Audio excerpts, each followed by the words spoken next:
This is the Asus ZenPad 3S10.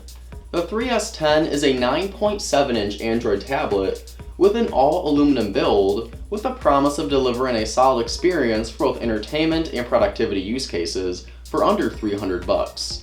This is essentially Asus's budget take on devices like the 9.7-inch iPad Pro, so in this review we're going to find out if the ZenPad 3S10 is worth the extra cash, or if you should go ahead and shell out a couple extra $100 for something a bit more premium. I'm Joe Martin with PhoneArena, and we're going to find out all that and more in my full review of the Asus ZenPad 3S10. When looking at the design of the Asus ZenPad 3S10,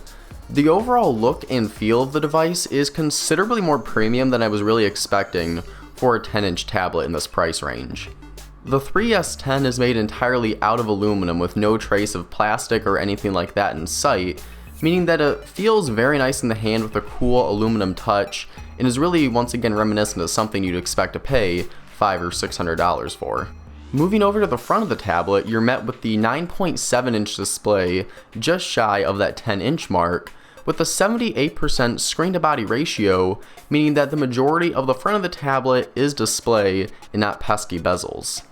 The bottom bezel on the ZenPad 3S10 is a little bit bigger, but this is because it's housing two capacitive buttons with a physical home button.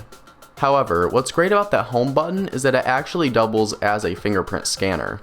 Setting up a thumb or fingerprint with the ZenPad 3S10 is a very snappy process, and when comparing the speed results in actually unlocking the device with your fingerprint compared to my Apple iPhone 7, I found the 3S10 to actually be quite comparable and just as fast, if not a little quicker than Touch ID on my iPhone, and that right there is pretty impressive, again, for a tablet that's coming in at a budget price like this. Asus really did knock it out of the park with the design for the 3S10. It measures in at just 5.8 millimeters thin with an overall weight of 437 grams, making it both thinner and lighter than the 9.7-inch Apple iPad Pro.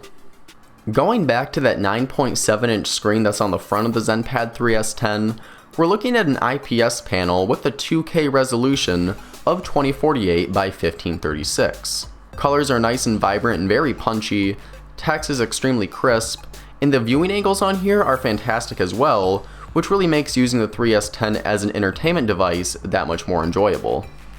Also featured with the display here on the ZenPad 3S10 is a 4:3 aspect ratio. While the 4:3 aspect ratio does mean that you get those black bars in both the top and bottom of the screen when you are watching a video of some sort, it makes browsing the web, checking email, and pretty much any other productivity related task so much more enjoyable versus the traditional 16:9 form factor.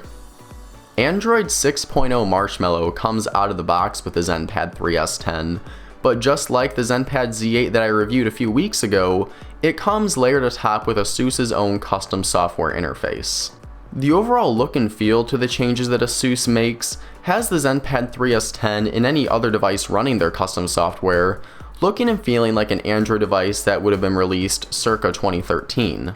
You can certainly replace a lot of these features with a custom third-party launcher, but with things like the notification tray, the settings, and Asus's own first-party apps they pre-install, a lot of this you can't escape, and that really is a shame here for the 3S10. In regards to the processing package that the ZenPad 3S10 is packing in, we're looking at a MediaTek 8176 hexa-core CPU that's backed up by 4GB of RAM. Browsing the web on Google Chrome, checking email, going through social media feeds, and all other sorts of menial tasks like that absolutely fly on the 3S10, and even more graphically intensive things such as playing Mortal Kombat 10 or doing a bit of multitasking also performed quite nicely here. Moving on to storage, the ZenPad 3S10 packs in 64GB of internal memory, and if you find yourself needing even more than that, you can take advantage of the micro SD card slot to expand it up to 128GB.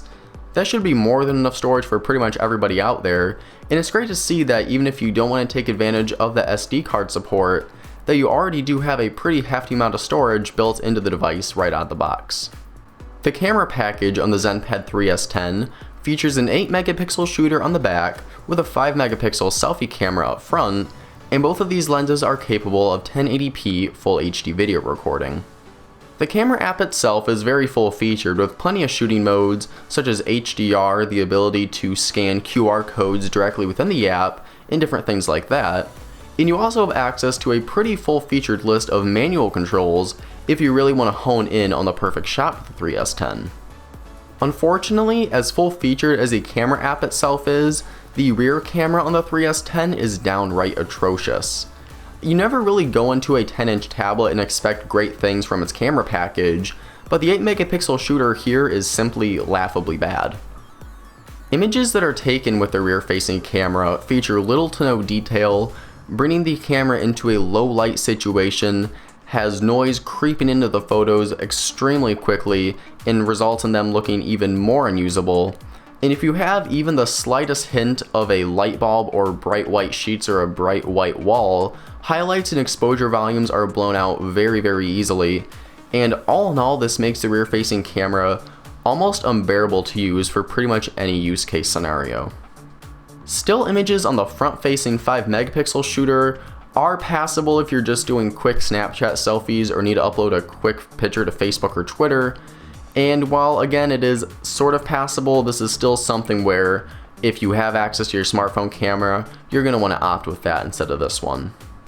Video recording with the rear camera has many of the same issues that are present with the still images, and although the microphone audio was surprisingly great, it's very easy to muffle, and once again you've got very serious issues of little to no detail whatsoever, easily blown out highlights, and extremely low performance when you do bring it in to low light situations. While Asus could have certainly called it quits with a 2K display and have said that's enough for the multimedia experience for the ZenPad 3S10, the company decided to go all the way by adding dual 5-magnet speakers on the bottom of the 3S10. These speakers are found on the bottom of the tablet rather than the front, and while the positioning is not my favorite, I was actually quite impressed with just how high quality the speaker setup actually was. The volume of the audio that the speakers are able to deliver is surprisingly loud. They're actually quite hard to muffle completely, bass levels were surprisingly deep, and all in all, while this isn't the best audio experience you're going to get from a speaker setup on a device like this, it really is much better than a lot of the competition out there, and is certainly one of the best side-firing speaker systems I've seen in quite a while. Last but certainly not least, let's talk about that battery life. A 5,900 mAh unit is packed into the ZenPad 3S10. Generally, for my use with occasionally using the ZenPad 3S10 to browse through social media, playing graphically intense games, checking email and different things like that, I could usually go about 3 different days without having to charge the device, and this is pretty nice in my opinion, especially with a 10-inch tablet that you're really not going to be taking out and about out of the house with you as often as you do with something like your smartphone. I really did feel like the battery life here, although it's not the greatest compared to some of its other competition, is more than serviceable for the vast majority of users out there. When it does come time to top up the ZenPad 3S10, charging the ZenPad 3S10 from 0 to 100% took a whopping 3 hours and 23 minutes. I am fully aware that a 5,900 mAh battery does take a longer time period to charge than a battery that's found in a smartphone, but when compared to similar devices with similarly sized batteries, the ZenPad 3S10 still took a noticeably longer time. And once again, since this is something that you're keeping in your house likely more often than you're taking out and about than you are with your smartphone, it shouldn't prove to be a deal breaker or that big of an issue, but just don't go into the ZenPad 3S10 expecting to be able to plug it in for a few minutes and get hours of use after just a few minutes of topping it up. At the end of the day, the Asus ZenPad 3S10 really is a phenomenal product. You're getting a fantastic all-aluminum build, gorgeous 2K display, fast internals, long-lasting battery life, all coming in for just $300. This really is one of the best 10-inch tablets you can purchase right now without breaking the bank. Now do keep in mind you've got some issues, such as the unusable rear-facing camera and the rather slow recharge times, but those issues aside, the ZenPad 3S10 is probably one of my favorite tablets in this price bracket, and if you're looking for either an entertainment device or something to get some work done on, this is probably one of your best options this holiday season.